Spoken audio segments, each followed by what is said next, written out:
اعوذ باللہ من الشیطان الرجیم بسم اللہ الرحمن الرحیم۔ عزیز و محترم ناظرین و ناظرات، پچھلے ایپیسوڈ میں بفضل تعالی سورہ القلم کی ابتدائی 4 آیات ہم لوگوں کے زیر مطالعہ رہی، اور آج انشاءاللہ 5ویں آیت سے لے کر آیت نمبر 16 تک انشاءاللہ تفسیر کے حوالے سے باتیں آپ لوگوں کے سامنے رکھنے کی کوشش کریں گے۔ محترم ناظرین، جیسا کہ پچھلے ایپیسوڈ میں ہم نے دیکھا، رب تعالیٰ نے قلم اور کتابت کی قسم کھانے کے بعد میں نبی محترم صلی اللہ علیہ وسلم کے سلسلے میں یہ بات ارشاد فرمائی کہ اے نبی محترم صلی اللہ علیہ وسلم، آپ اپنے رب کے فضل سے مجنون نہیں ہیں، بلکہ یہ ارشاد ہوتا ہے کہ آپ کے لیے تو کبھی نہ منقطع ہونے والا اجر ہے، اور اس اجر کے سلسلے میں یہ بات آئی تھی کہ دنیاوی اعتبار سے بھی نبی محترم صلی اللہ علیہ وسلم پر اللہ تعالیٰ کی جو نعمتیں ہیں وہ اجر غیر ممنون کی حیثیت رکھتی ہیں، اور آخرت میں تو جو بیش بہا نعمتیں آپ کو نصیب ہوگی، مقام محمود سے لے کر کے شفاعت اور دیگر تمام تر، وہ بھی اپنے آپ میں ایسی نعمتیں ہیں جن کا سلسلہ کبھی منقطع ہونے والا نہیں۔ اور 4 آیت کے اندر میں اللہ کے نبی صلی اللہ علیہ وسلم کی وہ صفت عظمیٰ کا بیان جو خلق عظیم کے نام سے جانی جاتی ہے، اور بے شک آپ اخلاق کے بڑے مرتبے پر فائز ہیں۔ تو یہ خلاصہ ہے ان 4 آیات کا جن کا احاطہ ہم نے پچھلے ایپیسوڈ میں کیا تھا۔ مولانا آج 5ویں آیت سے انشاءاللہ العزیز ہمیں حق متعلہ ادا کرنا ہے بفضل تعالی۔ تو پہلی آیت نمبر 5 کی ہم لوگ تلاوت سماعت فرما لیتے ہیں، اور اس کے بعد میں ترجمہ اور دیگر باتیں۔ فَسَتُبْصِرُ وَيُبْصِرُونَ۔ مولانا ارشاد باری تعالیٰ ہے فَسَتُبْصِرُ وَيُبْصِرُونَ، ان قریب تم بھی دیکھ لو گے اور وہ بھی دیکھ لیں گے۔ جی، تو تم بھی دیکھ لو گے اور وہ بھی دیکھ لیں گے، تو یہ تم کون ہیں اور وہ کون ہیں؟ السلام علیکم ورحمۃ اللہ وبرکاتہ۔ ناظرین، ماشاءاللہ ابھی ہم نے قاری صاحب سے تمہید کے طور پہ 4 آیاتوں کا خلاصہ میں نے سنا، اور آپ نے بھی سنا۔ 5ویں آیت کے تعلق سے ایک سوال یہ آیا تھا فَسَتُبْصِرُ، اور ان قریب آپ دیکھ لیں گے اور وہ لوگ بھی دیکھ لیں گے۔ تو آپ سے مراد کون ہے؟ تو ظاہر سی بات ہے کہ اس سے پہلی آیتوں میں رسول اکرم صلی اللہ علیہ وسلم کا تذکرہ ہے، تو اس سے مراد رسول اکرم صلی اللہ علیہ وسلم ہے، اور یبصرون سے مراد جو آپ صلی اللہ علیہ وسلم کے مخالفین تھے وہ۔ قاری صاحب، اس آیت کو اگرچہ اگلی آیت سے جوڑا گیا ہے، کیا دیکھ لیں گے، وہ یہ ہے کہ کون حق پر ہے اور کون ناحق پر ہے، پوری تفصیل آتی ہے۔ لیکن قاری صاحب، اگر اس آیت کو ذرا پیچھے سے بھی اگر ہم جوڑنے کی کوشش کریں پیچھے کی آیت سے، تو یہ بات سمجھ میں آتی ہے کہ بدخلقی اور حسن اخلاق کا نتیجہ ہر ایک دیکھ لے گا۔ جی، یہ تو آپ صلی اللہ علیہ وسلم کو خطاب کر کے کہا گیا اور کفار کو خطاب کر کے کہا گیا، لیکن اگر ہم اپنی زندگی میں بھی اسے غور کریں تو اگر ہم اپنی اس زندگی میں حسن خلق کے ساتھ لوگوں کے ساتھ ہم پیش آ رہے ہیں اور حسن خلق کے ساتھ زندگی گزار رہے ہیں تو اس کا نتیجہ ہمیں نظر آ جائے گا، اور اگر ہم بدخلقی پر آمادہ ہے اور اس طرح زندگی گزار رہے ہیں تو اس کا نتیجہ بھی ہمیں مل جائے گا۔ بہت صحیح مولانا، میں سمجھتا ہوں جو مختلف پہلو ہو سکتے تھے اس آیت کے ضمن میں، ان کو کور کرنے کی کوشش رہی بحمدللہ۔ ناظرین، اس آیت سے گویا کہ اپنے آپ میں ایک الگ آیت ہے، لیکن جیسا کہ مولانا نے کہا کہ آیت نمبر 5 اور آیت نمبر 6 یہ متصل ہیں۔ آیت نمبر 6 کی تلاوت ہم سماعت فرما لیتے ہیں۔ بِأَيِّكُمُ الْمَفْتُونُ۔ ارشاد باری تعالیٰ مولانا بِأَيِّكُمُ الْمَفْتُونُ، تم میں سے کون جنون میں مبتلا ہے؟ جی، مجنون۔ تو اگر دونوں آیت کو میں پڑھ لوں مولانا ساتھ میں ترجمہ، ان قریب تم بھی دیکھ لو گے اور وہ بھی دیکھ لیں گے کہ تم میں سے کون جنون میں مبتلا ہے۔ تو تم میں سے کون جنون میں مبتلا ہے؟ کیا وہ جو اللہ کے نبی صلی اللہ علیہ وسلم پر جنون کا، مبتلا جنون ہونے کا الزام رکھتے تھے، یا نعوذ باللہ من ذالک اللہ تعالیٰ کے نبی صلی اللہ علیہ وسلم کسی جنون میں مبتلا ہے؟ اللہ تعالیٰ فرماتے ہیں اپنے محبوب بندے صلی اللہ علیہ وسلم سے کہ کچھ وقت گزر جانے دیں، اور اس وقت کے گزرنے کے ساتھ میں پتہ چل جائے گا کہ واقعتاً جنون میں کون مبتلا ہے۔ مولانا یہاں پر جو لفظ آیا ہے وہ مفتون کا لفظ ہے۔ آج میں جب جناب امین احسن صاحب کی تفسیر دیکھ رہا تھا تو اس میں وہاں پر مفتون کا ترجمہ کون فتنے میں مبتلا ہے، جی اس طرح کا ترجمہ بھی کیا گیا ہے۔ جی قاری صاحب آپ نے جو کہا تو میں یہ سوچتا ہوں کہ پہلے جو آیت ہے فَسَتُبْصِرُوا، جی یعنی عنقریب دیکھ لیں گے، تو عنقریب سے کون عنقریب؟ جی وہ عنقریب یعنی کچھ چند سالوں کے بعد، جی یا عنقریب سے مراد آخرت ہے؟ جی تو اس کی بھی تشریح اگر ناظرین کے سامنے ہو جائے تو بہتر ہے، جی اس لیے کہ سین یعنی کبھی بھی فعل جی ورب کے آگے اگر سین لگ جائے یا جی سوفہ لگ جائے تو یہ مستقبل یعنی فیوچر کے بارے میں اس میں اطلاع دی جاتی ہے، جی جیسے کہ الحاکم التکاثر میں بار بار سوفہ کا تذکرہ جی آیا، جی تو سین آنے کے بعد بھی اس سے فیوچر مراد ہوتی ہے۔ تو اب یہ ہے کہ مفسرین کا یہ کہنا ہے جی کہ اس سے مراد، زیادہ تر مفسرین یہ کہہ رہے ہیں کہ اس سے مراد آخرت کا دن ہے، کہ آخرت کے دن رسول اکرم صلی اللہ علیہ وسلم کے ہاتھوں میں جب لواء الحمد ہوگا، جی حمد کا جھنڈا ہوگا، اور آپ صلی اللہ علیہ وسلم اپنی امتی کو جام کوثر پلا رہے ہوں گے، جی اس وقت یہ مجرمین جب آئیں گے تو ان کو کس طریقے سے دھکے مار کر کے اس وقت کی جو انتظامیہ ہوگی فرشتوں کی شکل میں وہ جہنم میں لے جا رہے ہوں گے، تو وہ نظارہ آپ بھی دیکھ لیں گے اور یہ بھی دیکھ لیں گے، اور اس وقت گویا ان کو یہ پتہ چلے گا کہ جنون میں کون مبتلا ہے۔ جی جی جی۔ تو اور دوسرا مفہوم اس کا یہ ہے کہ چند سالوں کے بعد جی جب حق غالب ہو جائے گا جی ہاں۔ اور یہ لوگ مغلوب ہو جائیں گے تو بھی اس وقت سمجھ میں بات آ جائے گی کہ پاگل پنی میں کون مبتلا تھا۔ جی جو شخص نعوذ باللہ جس کے تعلق سے یہ کہہ رہے تھے، یعنی پیارے رسول اکرم صلی اللہ علیہ وسلم، اگر وہ مجنون تھے، ان کے دماغ نعوذ باللہ معاف ہو گئے تھے، تو پھر جی اس قدر غلبہ وہ کیسے پا گئے؟ جی ہاں، تو گویا کہ دنیاوی اعتبار سے بھی اگر آپ دیکھیں تو دنیا میں بھی اس بات کا فیصلہ ہو جائے گا کہ جنون میں کون مبتلا ہے، اور آخرت میں تو بہرحال ہونا ہی ہونا ہے۔ اور آپ نے ایک سوال کیا جی قائد صاحب کی مفتون، تو مفتون۔ فتنہ ایک فعل ورب ہے، جی اس کا اس میں فاعل فاتن آتا ہے اور اس میں مفعول مفتون آتا ہے۔ مفتون مطلب یہ ہے کہ جو فتنے میں پڑ گیا، جی یہ فتنہ جو لفظ بنا ہے وہ اسی سے بنا ہے، فتنہ سے، اور اسی سے مفتون بنا ہے۔ جی اس وزن پہ جتنے آتے ہیں نا، جی وہ ابتلاء شخص کے لیے یا جو مبتلا ہو جائے اس کے لیے اس وزن پہ لایا جاتا ہے۔ جی جیسے ظلم سے اگر ہم بولتے ہیں تو مظلوم، جی جس پر ظلم کیا جائے، قتل سے بولیں گے تو مقتول، جی جس کو قتل کیا جائے، تو فتنہ سے بولیں گے تو مفتون، یعنی جو فتنے میں پڑا ہوا ہے انسان۔ البتہ مولانا کہیں پر تفہیم میں جو ترجمہ ہے جی تو وہ ٹھیک اس طرح سے ہوا ہے کہ تم میں سے کون جنون میں مبتلا ہے، جی تو ان دونوں میں اگر تطبیق ہو جاتی کہ کہیں پر ترجمہ جو ہے وہ تم میں سے کون فتنے میں مبتلا ہے، اور یہاں یہ ترجمہ کہ تم میں سے کون جنون میں مبتلا ہے، تو آزمائش میں کون پڑ گیا ہے؟ جی جی بالکل صحیح آپ نے کہا۔ جی فتنہ سے مراد وہ فتنہ نہیں ہے جو اردو میں ہم بولتے جی ہیں، ہاں جی ہاں فتنہ فساد۔ جی فتنہ سے مراد آزمائش میں پڑنا ہے، جی ہاں اور فتنہ کی انتہا جو ہوتی ہے وہ ایسی آزمائش جس آزمائش کی بنیاد پر انسان اپنے عقیدے سے پھرنے پر مجبور ہو جائے، جی وہ انتہا جو ہوتی ہے فتنہ کی۔ تو فتنہ کا حقیقی مفہوم یہ ہے آزمائش، یعنی کون تم میں سے آزمائش میں مبتلا ہے وہ عنقریب معلوم ہو جائے گا۔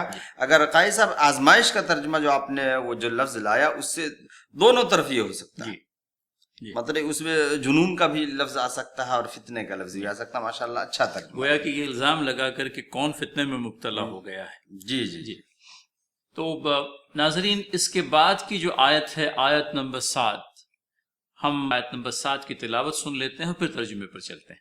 إن ربك هو أعلم بمن ضل عن سبيله وهو أعلم بالمهتدين۔ ترجمہ اس طرح سے ہے مولانا، تمہارا رب ان لوگوں کو بھی خوب جانتا ہے جو اس کی راہ سے بھٹکے ہوئے ہیں، اور وہی ان کو بھی اچھی طرح جانتا ہے جو راہ راست پر ہے۔ تو مولانا اس میں تسلی ہے اللہ کے نبی صلی اللہ علیہ وسلم کو اور اصحاب رسول اللہ صلی اللہ علیہ وسلم کو، اور معلوم ہوتا ہے کہ مشرکین کو یہ باور کرانا ہے کہ تم اپنے آپ کو حق پر سمجھتے ہو، لیکن تمہارا رب ہی بہتر جانتا ہے کہ دونوں گروہوں میں سے کون راہ راست پر ہے اور کون راہ راست سے ہٹا ہوا ہے۔ تو اس ضمن میں اگر سمجھ لیجیے کچھ مزید تشریحی نکات آپ کے ذہن میں ہوں تو ہمارے ناظرین کے فائدے کے لیے آپ ضرور سامنے لائیں. تمہارا رب ان لوگوں کو بھی خوب جانتا ہے جو اس کی راہ سے بھٹکے ہوئے ہیں، اور وہی ان کو بھی اچھی طرح جانتا ہے جو راہ راست پر ہے. یہ جو چند آیات ابھی تک آئی ہیں ان میں سمجھیے کہ اللہ رب العزت کا خطاب دونوں طرف، جی ہاں، آپ صلی اللہ علیہ وسلم کی طرف بھی اور منکرین حق کی طرف. جی تو بار بار کبھی خطاب ادھر ہوتا ہے، کبھی خطاب ادھر ہوتا ہے. اس آیت میں تقریباً دونوں کی طرف اللہ رب العزت نے خطاب کیا ہے، مخاطب ہوئے ہیں، لیکن خطاب کے انداز میں پہلے کافروں کی طرف. جی یعنی ہوا ان ربک، بے شک آپ کا رب، ہوا اعلم، وہ زیادہ بہتر جانتا ہے، بمن ضل عن سبیلہ، جو اس کے راستے سے گمراہ ہو چکا ہے. یہاں پر دو پہلو غور کرنے کا لائق ہے. ایک یہ ہے کہ رسول اکرم صلی اللہ علیہ وسلم جس دور سے ابھی گزر رہے تھے وہ بہت تنگی کا دور تھا. تنگی مطلب یہ ہے کہ کفار اور مجرمین آپ صلی اللہ علیہ وسلم کو بہت پریشان کیے ہوئے تھے، بہت تنگ دل کیے ہوئے تھے، اور آپ صلی اللہ علیہ وسلم اندر سے سمجھے ٹوٹے ہوئے تھے. تو اللہ رب العزت نے کہا ان ربک، بے شک آپ کا رب. جی حالانکہ یہاں پر یہ بات بھی کہی جا سکتی تھی کہ تم لوگوں کا رب، جی ہاں، یا رب الناس بھی کہی جا سکتی تھی، اس لیے کہ بہرحال جو رسول اکرم صلی اللہ علیہ وسلم کا رب ہے وہی ہمارا رب ہے، وہی آپ کا رب ہے، وہ ساری انسانیت کا رب ہے. تو اللہ تعالیٰ یہ بھی کہہ سکتے تھے کہ جو انسانوں کا رب ہے یا کافروں کا یا تمام لوگوں کا رب، لیکن اللہ نے کہا ان ربک، بے شک آپ کا رب. یہ تسلی کے کلمات کی ابتدا ہے. جی اس کے بعد اللہ تعالیٰ نے کہا کہ وہ زیادہ بہتر جانتا ہے. یہ بھی اس میں بھی تسلی ہے کہ آپ تو حسن خلق پہ قائم اور فائز ہیں ہی، اس کا اعتراف ہمیں ہی نہیں بلکہ آپ کے دشمنوں کو بھی ہے. جی اس سے بھی اللہ واقف ہے. لیکن خطاب کا انداز دیکھیے کہ اللہ نے کہا کہ آپ گھبرائیے نہیں. جی اللہ اس بات سے بخوبی واقف ہے کہ کون گمراہ ہے. جی یعنی پہلے آپ صلی اللہ علیہ وسلم کو تسلی دی، پھر آپ صلی اللہ علیہ وسلم سے یہ کہا کہ دیکھیے مفتون جو کہہ رہا ہے ایسی بات نہیں ہے، راہ راست سے ہٹے ہوئے وہی لوگ ہیں. اور تذکرہ ان لوگوں کا پہلے اس لیے بھی کیا گیا کہ تعداد ان لوگوں کی زیادہ تھی. اس کے بعد اللہ نے کہا وَهُوَ أَعْلَمُ بِالْمُهْتَدِينَ، اور وہی بہتر جانتا ہے کہ کون راہ راست پر ہے. یعنی کافروں کا تذکرہ پہلے کیا اور ہدایت یافتہ لوگوں کا تذکرہ. مولانا بین السطور میں تو بہرحال یہ بات بالکل سمجھ میں آ رہی ہے کہ دو گروہ ہیں، دو انسانی کردار ہیں، جی، اور ان کی زندگیاں جو ہے لوگوں کے سامنے ہیں. ایک گروہ اخلاق کی دولت سے مالا مال ہے، اور دوسرا گروہ جو ہے اخلاقی اعتبار سے اگر ہم دیکھیں تو رذائل اخلاق سے بھرپور ہے. لہٰذا رب تعالیٰ نے گویا کے انداز جو اختیار فرمایا ہے، تمہارا رب ان لوگوں کو بھی خوب جانتا ہے جو راہ سے بھٹکے ہوئے ہیں، اور ان سے بھی اچھی طرح واقف ہے جو راہ راست پر ہیں. لہٰذا آیت کے بین السطور کے اندر میں دونوں گروہوں کو گویا کہ اس بات سے آگاہ کر دیا گیا ہے کہ واقعتاً وہ افراد جو الزام دھرنے والے ہیں وہ راہ راست سے بھٹکے ہوئے ہیں، اور وہ جن کی زندگیاں مکارم اخلاق سے بھرپور ہیں وہ در حقیقت ایسے ہیں جن کو جو راہ راست پر ہیں، اور اللہ تعالیٰ دونوں ہی گروہوں سے بخوبی واقف ہے. میں سمجھتا ہوں یہ ساری باتیں آ چکنے کے بعد میں اگلی آیت نمبر 8، اور جیسا کہ اب کی بار ہمارا چلن رہا ہے، ہم پہلے آیت مبارکہ سن لیتے ہیں. فلا تطع المكذبين.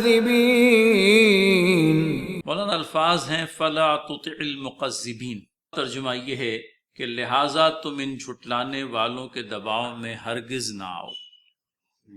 اس کے پہلے کی آیت تھی اللہ تعالیٰ راہ سے بھٹکے ہوئے لوگوں کو بھی جانتا ہے اور انہیں بھی جو راہ راست پر ہے. پھر ارشاد باری تعالیٰ لہٰذا تم ان جھٹلانے والوں کے دباؤ میں ہرگز نہ آؤ. اگر لفظی ترجمہ کریں مولانا تو توطیع کا لفظ آیا ہے، اطاعت کا، بات نہ، لہٰذا آپ ان کی بات نہ مانیں، ان کے اطاعت نہ کریں جو جھٹلانے والے ہیں. جی، اس سے پہلی آیت کا آپ نے تذکرہ کیا تو میرے بھی ذہن میں ایک بات یہ آئی کہ اللہ تعالیٰ نے جو کہا کہ مجرموں کو بھی اللہ جانتا ہے اور محتدین کو بھی جانتا ہے، تو صرف جانتا ہی نہیں ہے بلکہ آپ صلی اللہ علیہ وسلم کے ساتھ جو یہ سلوک کر رہے ہیں اس سے بھی اللہ واقف ہے. اور پھر جب کوئی بڑی ہستی یہ صرف کہہ دے کہ چلو ہم دیکھ رہے ہیں یا ہم سمجھ رہے ہیں یا ہم جانتے ہیں، تو یہی ایک دھمکی ہوتی ہے. صحیح. یعنی ہم اس کی مطلب یہ ہے کہ اس کا بدلہ لینے والے ہیں، اس کا انتقام ہونے والا ہے۔ اب آگے جو ہے فلا تطیعوا المکذبین، کہ آپ بات نہ مانیں، آپ دباؤ میں نہ آئیں، آپ اطاعت نہ کریں ان افراد کی جو جھٹلانے والے ہیں۔ قاری صاحب عام طور سے یہ ہوتا ہے کہ جب انسان کسی اچھے کام کے لیے کھڑا ہو، یہ تو رسول اکرم صلی اللہ علیہ وسلم کو اللہ کا حکم ہے، اور اس زمانے میں بھی، اس دور میں بھی ہم بھی دیکھتے ہیں، آپ کو بھی اور سب کو تجربہ ہوگا کہ کبھی کبھی ایسا ہوتا ہے کہ کوئی اچھے کام کے لیے کھڑے ہوں تو کچھ ایسے لوگ پاؤں کھینچنے والے ہوتے ہیں یا ہمارے اوپر طنز اور تانا کسنے والے ہوتے ہیں، جس کی وجہ سے انسان کبھی کبھی پریشر میں آ کر کے یہ سوچنے لگتا ہے کہ چلو اس کی کچھ مان لیتے ہیں تو کہیں ہو سکتا ہے کہ یہ جو طنز کر رہا ہے یہ طنز کرنا بند کر دے۔ تو اس لیے اللہ رب العزت نے صاف صاف رسول اکرم صلی اللہ علیہ وسلم سے کہا کہ آپ ان کی بات نہ مانیں، ان کے دباؤ میں نہ آئے، چاہے لاکھ آپ کو کچھ کہتے رہیں، لیکن اگر ان کی بات مان لیں گے تو پھر وہ مطلب بات ماننے کا مطلب یہ ہے کہ آپ صلی اللہ علیہ وسلم اگر سمجھے کہ وہ جو کہا کرتے تھے کہ آپ صرف ہمارے بتوں کے تعلق سے ایسا نہ کہیں یا ایسا کریں کہ آپ ہمارے بتوں کے پاس آ کر کے صرف ہاتھ ہی پھیر دیں یا کچھ ہم آپ کی بات مان لے رہے ہیں آپ ہماری بات مان لیجئے، تو یہ سب نرمی عقیدے میں، اور خاص طور سے اگر کوئی شخص کوئی ایک سمجھیے کہ اپنا ایک پیغام لے کر کے اٹھا ہو تو اس میں کمی کرنا یا اس میں نرمی اختیار کرنا یہ سراسر درست نہیں۔ اولین ہدایت تو مولانا یہ معلوم ہوتی ہے کہ ان جھٹلانے والوں کی آپ اطاعت نہ کریں، اور پھر اس کے بعد میں آیت نمبر 9 کے اندر میں بات کو اور زیادہ کھول دیا گیا ہے۔ وَدُّوا لَوْ تُدْهِنُ فَيُدْهِنُونَ، ارشاد باری تعالیٰ آیت نمبر 9 کا ترجمہ ناظرین ملاحظہ فرمائیں۔ یہ تو چاہتے ہیں کہ کچھ تم مداہنت کر لو تو یہ بھی مداہنت کریں۔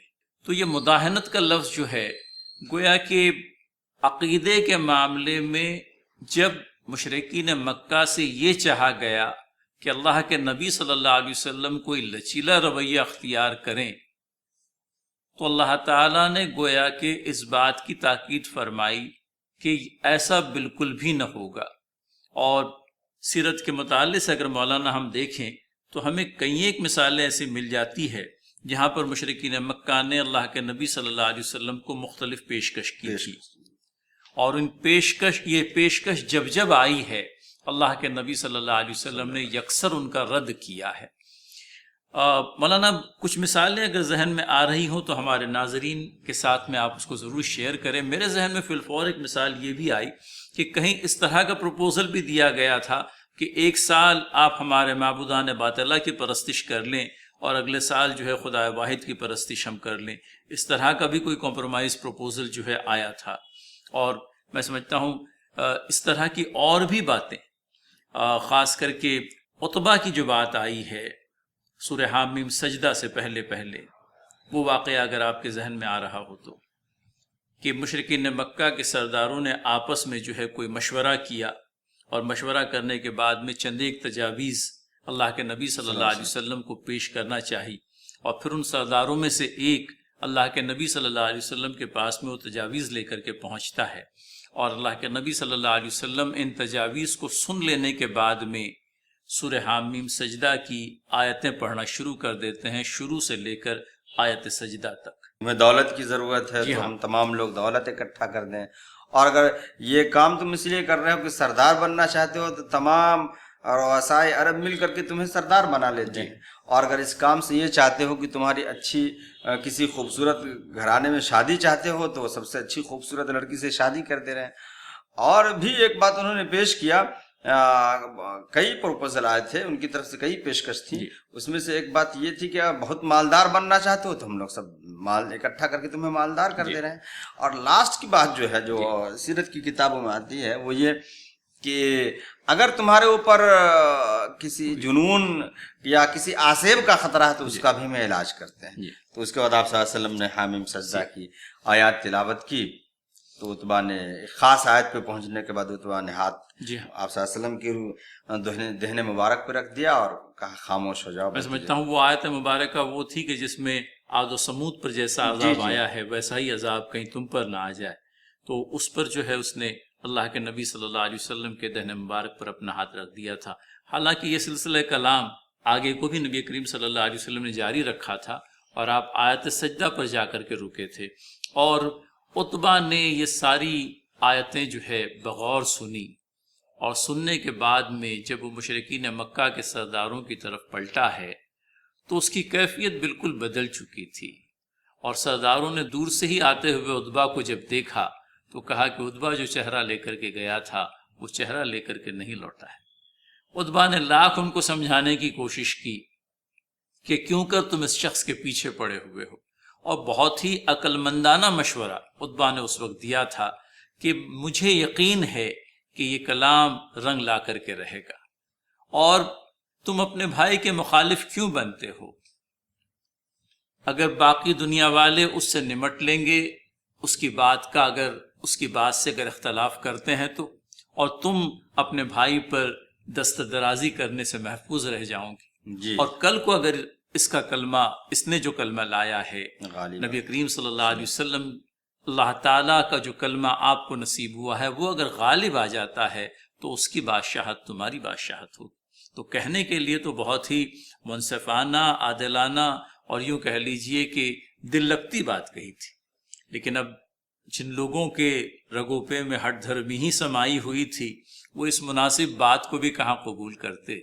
انہوں نے تو یہ کہا کہ محمد صلی اللہ علیہ وسلم کا جادو اے عتبہ تم پر بھی چل گیا۔ تم پر بھی چل گئے، جی۔ تو یہ جو لیدے والی باتیں ہیں، یہ جو سودے بازیاں ہیں، یہ اللہ کے نبی صلی اللہ علیہ وسلم کے ساتھ میں کرنے کی مشرکین مکہ نے ایک مرتبہ نہیں بلکہ چند ایک مرتبہ اس بات کی کوشش کی تھی، لیکن ہر مرتبہ رسالت مآب صلی اللہ علیہ وسلم نے عقیدے کی پختگی کا اظہار کیا، اور آپ صلی اللہ علیہ وسلم کے اس اسوہ حسنہ سے امت مسلمہ کو بھی گویا کہ رہتی دنیا تک کے لیے یہ درس ملا ہے کہ جہاں تک عقیدے کا معاملہ ہے، عقیدے کے معاملے میں لا الہ بھی شامل ہے اور الا اللہ بھی ہے۔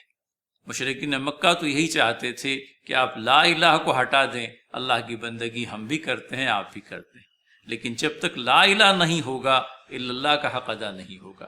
مولانا کچھ اضافی باتیں جی، اگر سمجھ میں آ یہ جائیں۔ ودہ کا لفظ جو آیا ہے اس میں قائد صاحب، جی، ودہ کہتے ہیں دلی خواہش کو، دل سے چاہنے کو ودہ کہتے جی، ہیں، اس لیے اللہ کی ایک صفت جو ہے ودود بھی ہے۔ جی ہاں، تو یہ لوگ دل سے یہ چاہتے ہیں کہ، اور تدہینو ادہنا کہتے ہیں، دون کہتے ہیں تیل کو، جی، یعنی نرمی اختیار کرنا۔ جب کسی چیز کو نرم کرنا ہوتا ہے تو انسان عام طور سے تیل لگا دیتا ہے، اس پہ کوئی ہاں، سختی آ جائے، لبریکیٹ، تالے وغیرہ میں اگر کچھ جی، زنگ وغیرہ آ جائے تو تیل لگاتے ہیں تو نرمی آ جاتی ہے۔ تو اس لیے یہ لفظ دیکھیے کہ ادہنا سے بنا ہے، دہن سے بنا ہے، یعنی وہ چاہتے ہیں کہ آپ نرمی اختیار کریں تو وہ بھی نرمی اختیار کریں گے۔ ترجمہ کرنے والوں نے یہ کیا ہے۔ اب دیکھیے اس میں ایک بات یہ سمجھ میں آتی ہے کہ اللہ رب العزت نے آپ صلی اللہ علیہ وسلم کے اخلاق کا تذکرہ کیا، جی، اور ایک اخلاق مند انسان ہر جگہ نرم ہونا چاہتا ہے، ہر جگہ نرم ہونا چاہتا ہے، اس لیے کہ اخلاق کا مظاہرہ کا سب سے نمایاں پہلو جو ہے وہ یہ ہے کہ انسان معاملات میں نرمی اختیار کر لے۔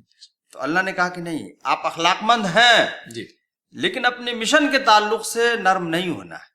باتوں میں نرمی الگ چیز ہے، جی، اور جی، بات کو نرم کر کے پیش کرنا الگ چیز ہے۔ آپ بات کو نرم نہیں کریں، آپ جی، باتوں میں نرمی پیدا کریں، جی، تو لہجہ نرم ہونا چاہیے۔ تو وہ اللہ نے کہا آپ اخلاق مند ہیں لیکن اپنے مشن میں نرمی اختیار نہیں کرنا ہے۔ بہت صحیح مولانا۔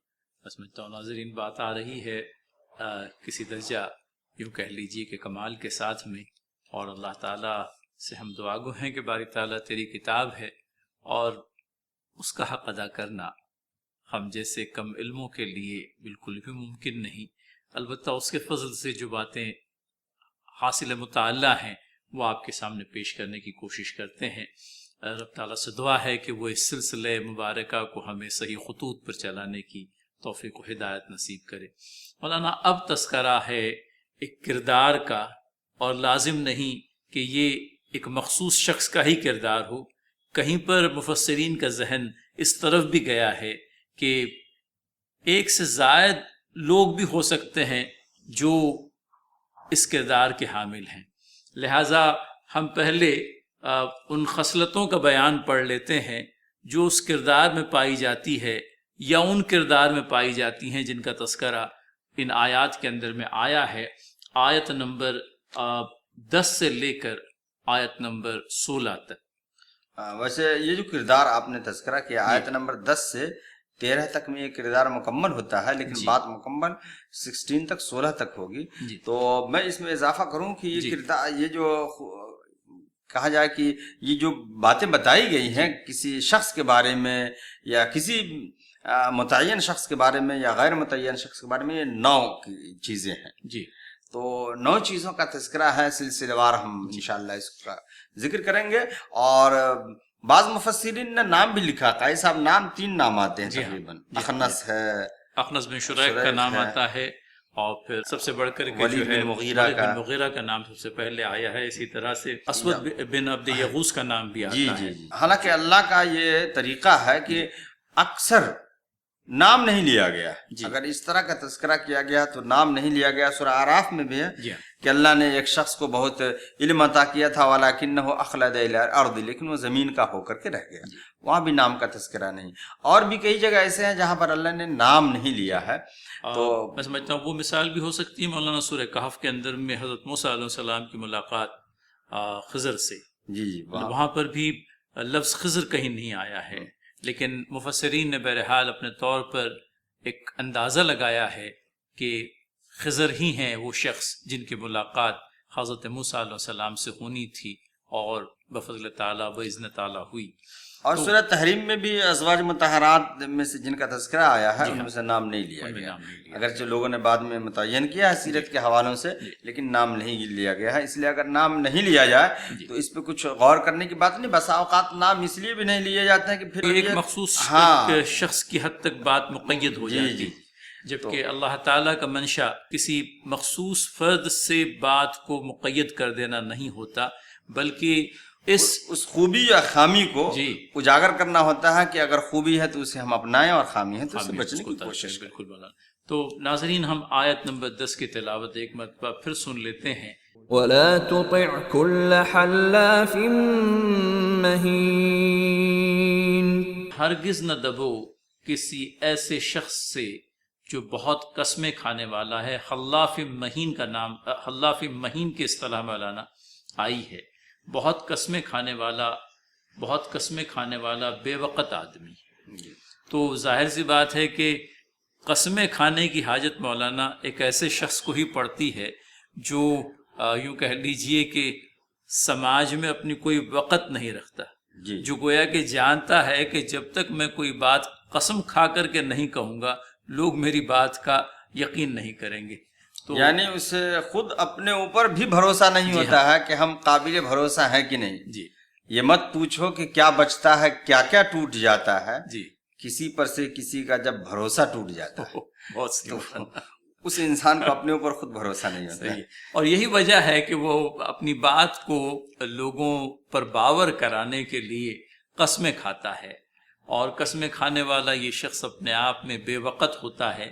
لہٰذا سب سے پہلی خصلت اس شخص کی یہ بیان ہوئی ہے کہ بہت زیادہ قسمیں کھانے والا بے وقت انسان ہے، اور اللہ کے نبی صلی اللہ علیہ وسلم کو ہدایت یہ دی گئی وَلَا تُطِعْ، آپ ایسے شخص کی اطاعت نہ کریں، ایسے شخص کی باتوں میں آپ نہ آئیں، ایسے شخص کے دباؤ میں آپ نہ آئیں۔ قائد صاحب اس میں ایک بات یہ غور کرنے کی ہے کہ اس کا تذکرہ، یعنی قسموں کے کھانے یا نہ کھانے کا تذکرہ اللہ نے جو کیا ہے یہاں پر، یعنی قسم کھانے کا تذکرہ جو یہاں پہ کیا ہے وہ کوئی مثبت انداز میں نہیں بلکہ منفی پہلو کے ساتھ۔ بہت صحیح مولانا۔ تو گویا کہ زیادہ قسمیں کھانے کی عادت اگر ہم میں سے کسی کو ہے تو اس عادت کو چھوڑنا چاہیے۔ ایک اور بھی چیز مولانا، کبھی کبھی although غیر سنجیدگی سے ہی صحیح، لیکن لوگ جو ہیں اللہ تعالیٰ کی قسم کھانے کی بجائے بے دریغ کبھی ماں قسم، کبھی اس طرح کی قسمیں کھا بیٹھتے ہیں، حالانکہ وہ سنجیدہ نہیں ہوتے اپنی ان قسموں کے تعلق سے، لیکن بہرحال جو اصول اور جو طریقہ اللہ تعالیٰ نے اپنی کتاب مقدسہ میں ہم کو سکھلایا ہے، ہم کو اس پر عامل ہونے کی ضرورت ہے۔ اگر ضرورت پڑ ہی جاتی ہے تو اللہ تعالیٰ کی قسم، اور حد سے زیادہ قسمیں کھانے سے، یا یوں کہہ لیجیے حد سے زیادہ تو آگے کی بات ہو گئی، بہت زیادہ بلا ضرورت قسم کھانے سے جو ہے منع کیا گیا ہے۔ قسم کھانے کا تذکرہ آیا تو یہاں اللہ کے علاوہ کسی اور کی قسم کھانے سے صراحتاً احادیث میں منع ہے۔ رسول اکرم صلی اللہ علیہ وسلم نے کہا کہ من کان حالفا فلیحلف باللہ، کہ اگر کوئی قسم کھاتا ہے تو اللہ کی قسم کھائے۔ اور ایک حدیث میں تو یہ بھی ہے کہ غیر اللہ کی قسم کھانا شرک میں سے ہے. اس لیے کچھ ایسے گناہ ہیں جس کو آدمی روا روی میں کرتا ہے اور سوچتا ہے بس ایسے سماج میں چل رہا ہے تو چلنے دے. یہ انہی میں سے ایک یہ ہے کہ انسان ماں کی قسم، باپ کی قسم، سر کی قسم اس طرح جو کھاتے ہیں یہ سراسر غلط ہے. ایک تو یہ ہے کہ قسمیں کھانا ہی نہیں چاہیے بلا ضرورت، اور اگر کھائیں بھی تو اللہ کی قسم کھائیں، اور وہ بھی ہوش و حواس کے ساتھ کہ کہیں ایسا نہ ہو کہ ہم قسم پوری نہ کر سکیں تو پھر اسے اس کا کفارہ ادا کرنا پڑے گا. پھر قسموں کی 3 قسمیں ہیں. ایک یہ ہے کہ انسان قسم جب کھائے تو گزشتہ چیزوں کے تعلق سے اگر قسم کھائے اور جان بوجھ کر کے جھوٹ بول رہا ہے تو یہ سراسر حرام ہے، اس پہ کفارہ نہیں، اس پہ استغفار ہے. جیسے انسان کہے کہ قسم کھا کے کہے کہ میں نے فلاں شخص کو یہ کام کرتے دیکھا حالانکہ اس نے نہیں دیکھا ہے. اور قسم کی ایک قسم یہ ہے کہ انسان یہ قسم کھا کے اب خدا کی قسم کھا کر کے آئندہ ہم یہ کریں گے اور وہ نہیں کر سکا تو پھر سمجھیے کہ اسے کفارہ ادا کرنا پڑے گا. اور بھی قسم کی قسم ہے کہ انسان قسم کھا لے لیکن روا روی میں قسم کھائے، تو ایسی قسم کھا لیا، کوئی مقصد نہیں تھا، تو پھر اس قسم پہ کفارہ نہیں ہے، لیکن ایسی عادت مناسب نہیں ہے. اور ایک لفظ جو مہین آیا اس میں اسی پر آنے والا تھا. ایک تو حلاف ہے جو بہت زیادہ قسمیں کھانے والا، اور پھر اس کے بعد میں مہین کا لفظ آنے والا. مہین کہتے ہیں ایسے انسان کو جو حقیر ہو، ذلیل ہو. آپ نے اکثر قرآن میں پڑھا ہوگا مہین، عذاب مہین. عذاب مہین یہ پہلی جگہ جہاں مہین کا لفظ آیا.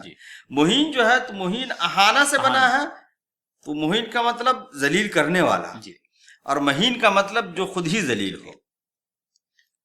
تو بہت زیادہ قسمیں کھانے والا شخص جو ہے نہ صرف اپنے آپ میں بے وقت بھی ہے، بلکہ ساتھ میں جو ہے لوگوں کی نظر میں ذلیل واقع ہوا ہے، لوگوں کی نظر میں ناقابل اعتبار ہے. زیادہ قسمیں کھانے والا شخص نہ یہ کہ لوگوں کی نظر میں سمجھے کہ بے وقار اور بے اعتبار ہے، بلکہ اپنی نظر میں بھی ذلیل ہے.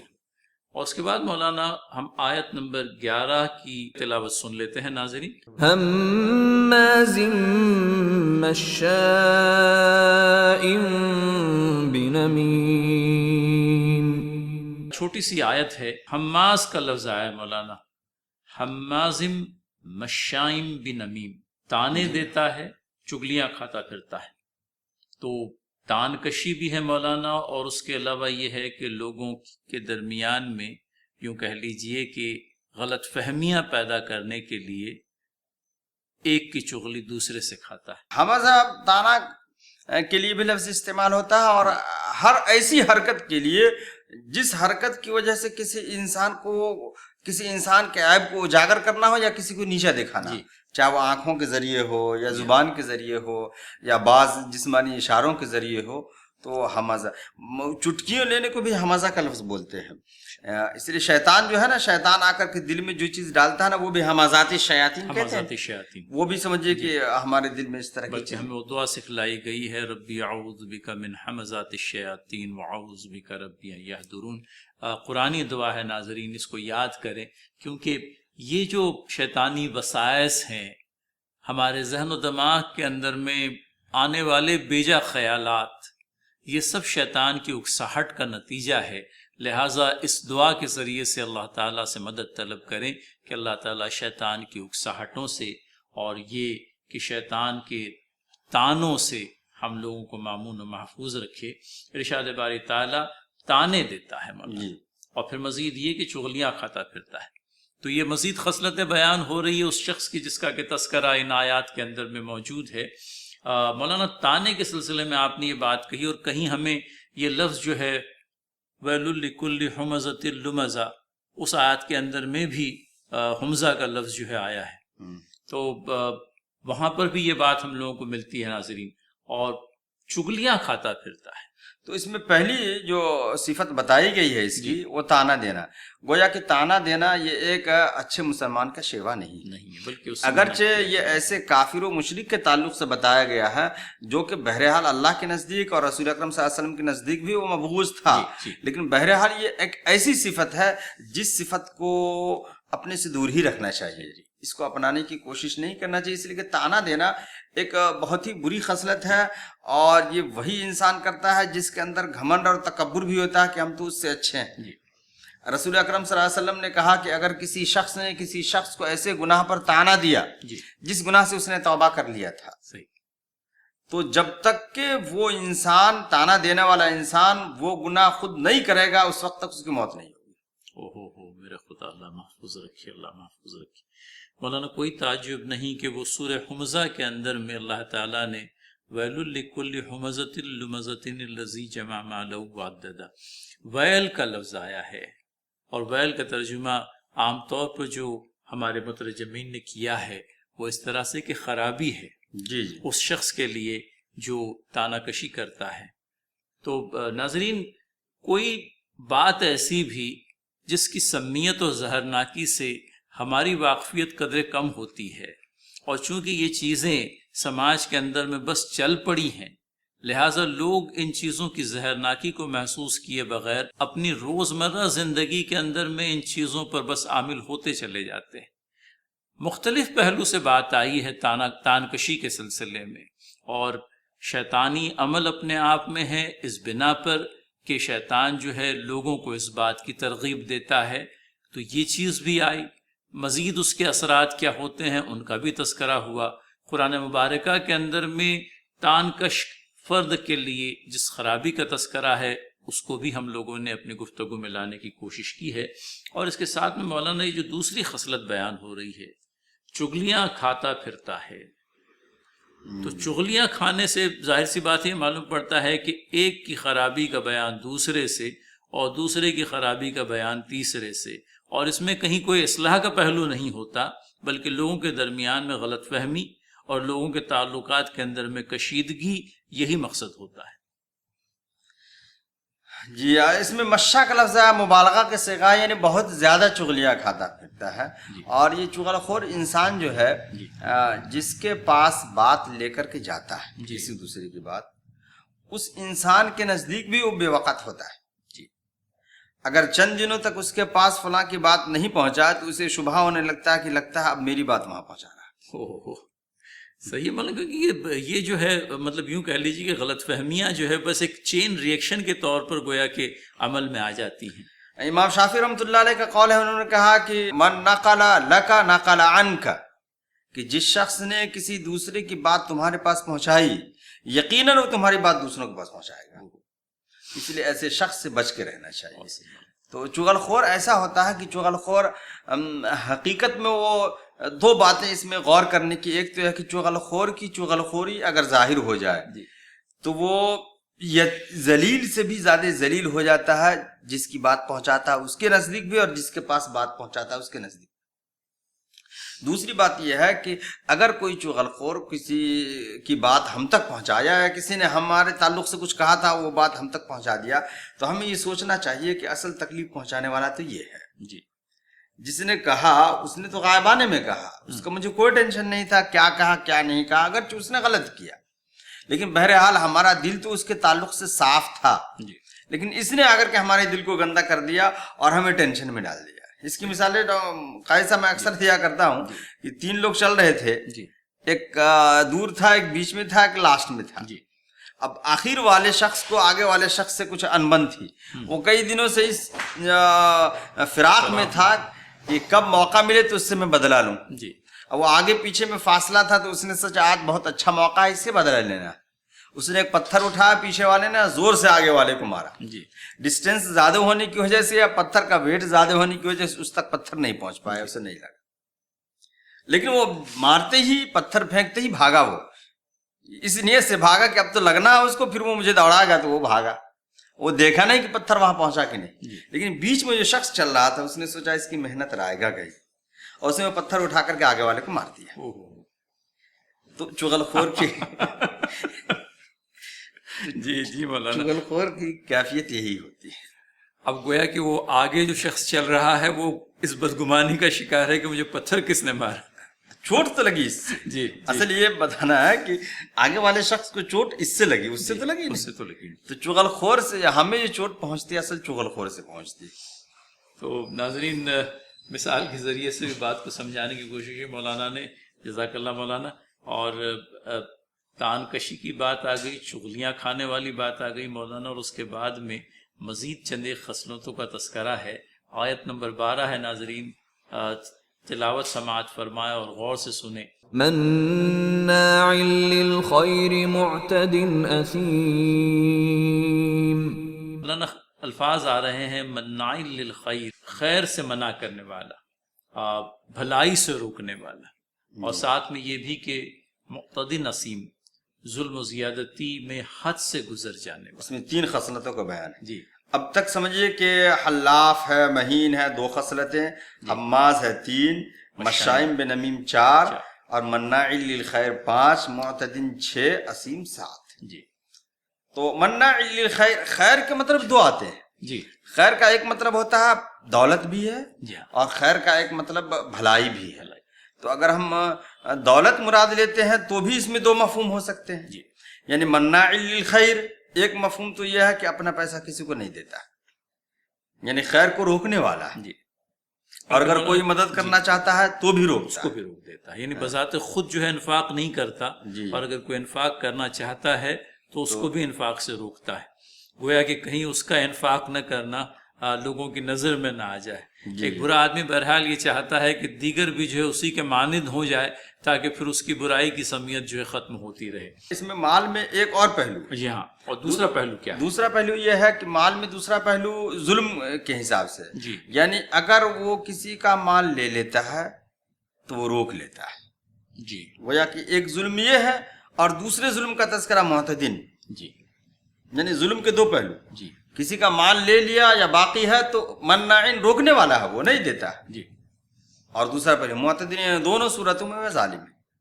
یعنی مال اگر مراد لیتے ہیں تو اس سے 2 مفہوم مراد ہو سکتے ہیں. جی ایک تو کسی کا مال ہے اس کے پاس تو وہ روک لیتا ہے، دوسرا یہ کہ اپنا مال کسی کو نہیں دیتا. جی یہ دونوں پہلو مال میں آ سکتے ہیں. اور اگر اس سے بھلائی مراد لیتے ہیں تو قاضی صاحب اس میں بھلائی مناع للخیر، بھلائی سے روکنے والا.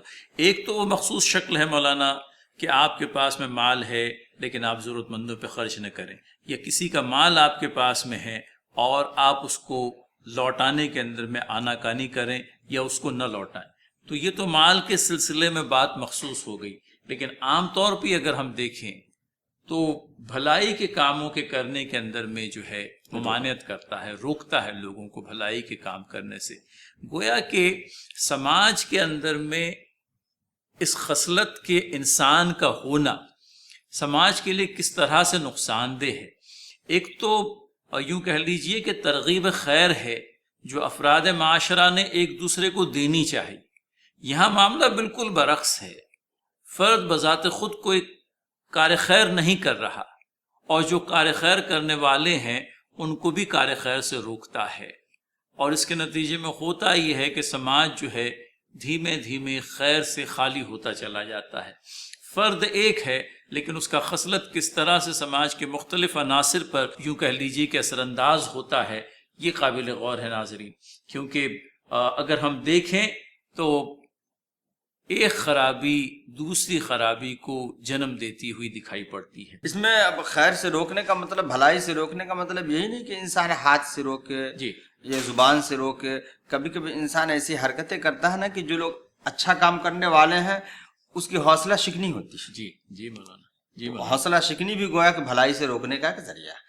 ہم اگر کام نہیں کر رہے ہیں، اچھے کام نہیں کر رہے ہیں، سماج کے لیے کوئی بھلا کام نہیں کر رہے ہیں، تو کم سے کم اتنا کریں کہ جو کر رہے ہیں ان کی حوصلہ افزائی کریں. اور اگر ہمارا دل اتنا بھی بڑا نہیں ہے کہ حوصلہ افزائی کریں تو پھر حوصلہ شکنی بھی نہ کریں. بہت صحیح مولانا.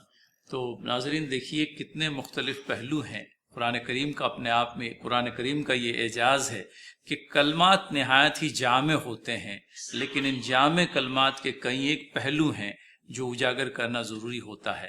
اور ہم بھی اگر سمجھ لیجئے غور و خوض کریں اللہ تعالیٰ کی کتاب پر تو ہمارے سماج کے اندر میں یہ ساری چیزیں ہوتی ہوئی ہم کو پتہ چلتی ہیں. بالکل صحیح. اور ہمیں قرآن کریم کی روح سے ہدایت ملتی ہے کہ خیر کو روکنے والے نہ بنے بلکہ خیر کو پھیلانے والے بنے.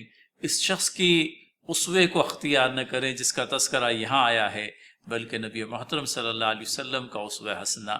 مجھے یاد پڑتا ہے کہ پچھلے ایپیسوڈ میں مولانا اللہ کے نبی صلی اللہ علیہ وسلم کے اجر غیر ممنون کا تذکرہ جب ہو رہا تھا تو کہیں یہ بات بھی آئی کہ نبی کریم صلی اللہ علیہ وسلم کے پاس میں کوئی دینار اور درہم ہوتا لیکن ایسا نہیں ہوتا کہ اس پہ کوئی رات گزر جاتی.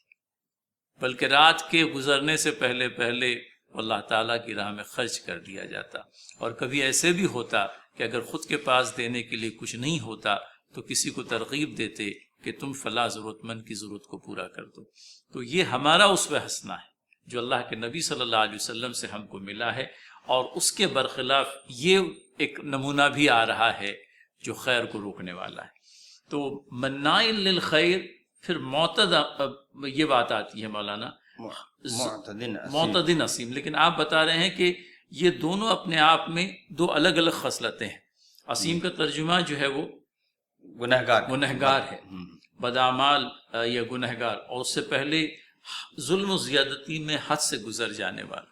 کہیں وہ بات بھی آتی ہے مولانا کہ اگر تمہیں کسی سے بدلہ لینا ہو تو اس قدر ہی بدلہ لو جس قدر تم پر ظلم کیا گیا ہے، بدلہ لینے کے اندر میں بھی حد سے تجاوز نہ کرو.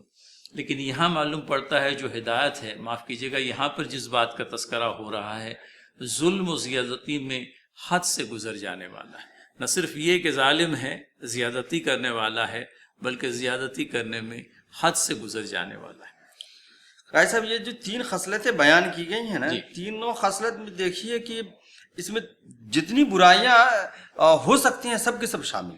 جی. بھلائی سے روکنے والا، آپ بھلائی کا کام کسی غریب کی مدد کریں یا کوئی بھی نیک کام کرنے جائیں، سماج کے لیے ہو یا اپنے لیے ہو، کوئی بھی کرنے جائے، جیسا کہ بعض تفاسیر میں یہ بات آئی ہے کہ وہ شخص اپنے خانوادے کو، اپنے گھر والوں کو وہ ایمان لانے سے روکتا تھا. جی. یا جو بھی بھلا کام ہو اس سے روکنا، اس میں بہت ساری چیزیں آ گئی. اس کا معتدن وہ ظلم و زیادتی کرنے والا ہے. جی. تو ظلم و زیادتی کرنا، گنہگار ہونے کے لیے بھلائی سے روکنا اور ظلم و زیادتی کرنا یہی کافی ہے. لیکن اس کے بعد بھی اللہ نے کہا اسیم. ہاں، اسیم مطلب گنہگار ہے وہ. تو اسیم کہہ کر کے اب اس میں جو باقی خصلتیں باقی رہے گی وہ بھی شامل اس میں شامل ہے. گویا کہ معلوم پڑتا ہے اپنے آپ میں ایک خرابی کا مجسمہ جیسا، یعنی اس کے اندر آپ کسی خرابی کو کا خیال اپنے ذہن میں لائیں اور اس کردار کے اندر میں وہ خرابی موجود پاتے ہیں آپ. تو مولانا اس کے بعد میں آیت نمبر 13، 14، 15 اور 16 ہمیں مکمل کرنی تھی، لیکن تنگی وقت کے پیش نظر ناظرین ہم کو یہیں رکنا پڑ رہا ہے، کیونکہ اگر سرسری طور پر ہم اگلی آیتوں سے گزر جائیں گے تو بات کا حق ادا نہیں ہو پائے گا.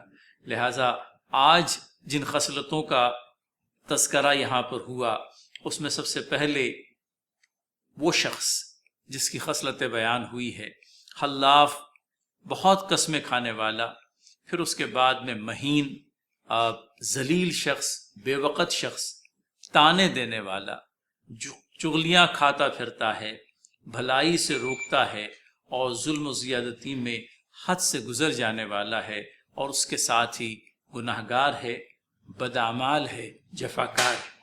تو یہ چند ایک خصلتیں آج کور ہو پائی ہیں، اور مزید خصلتوں کو انشاءاللہ ہم آئندہ ایپیسوڈ میں کور کرنے کی کوشش کریں گے انشاءاللہ العزیز. آپ نے 2 ایپیسوڈ اب تک کے سماعت فرمائے ہیں سورہ القلم کے، اور میں سمجھتا ہوں اگلے 2 سے 4 ایپیسوڈز کے اندر میں اس سورہ کا مکمل احاطہ ہو پائے گا. ناظرین، ہماری آپ سے درخواست ہمیشہ سے رہی ہے اور اب بھی اور آئندہ بھی رہے گی کہ اس سلسلے کو اپنی حد تک ہی صحیح آپ پروموٹ کرنے کی کوشش کریں تاکہ زیادہ سے زیادہ افراد تک اللہ تعالیٰ کی کتاب ترجمے کے ساتھ میں، تلاوت، ترجمہ اور تشریح کے ساتھ میں پہنچے. اللہ تعالیٰ کی کتاب کے علم کو عام کرنے کی اس کوشش کے اندر میں آپ ہمارا بھرپور تعاون کریں. اس سلسلے کو نہ صرف آپ کی اپنی ذات تک محدود رکھیں بلکہ آپ کے افراد خانہ کو، دوست و احباب کو بھی شامل کریں. انشاءاللہ آئندہ ایپیسوڈ میں پھر آپ سے ملاقات رہے گی. تب تک کے لیے اجازت دیجیے. اللہ تعالی ہمارا حامی و ناصر ہو. اس امت پر جو کڑا وقت آن پڑا ہے باری تعالیٰ اپنے فضل و مہربانی سے آساں فرما، مشکل امت مرحوم کی آساں کر دے، مور بے مایا کو ہمدوش سریا کر دے، جن سے نایاب محبت کو پھر ارضا کر دے اور ہند کے دیر نشینوں کو مسلمہ کر دے. آمین یا رب العالمین. وآخر دعوانا ان الحمدللہ رب العالمین.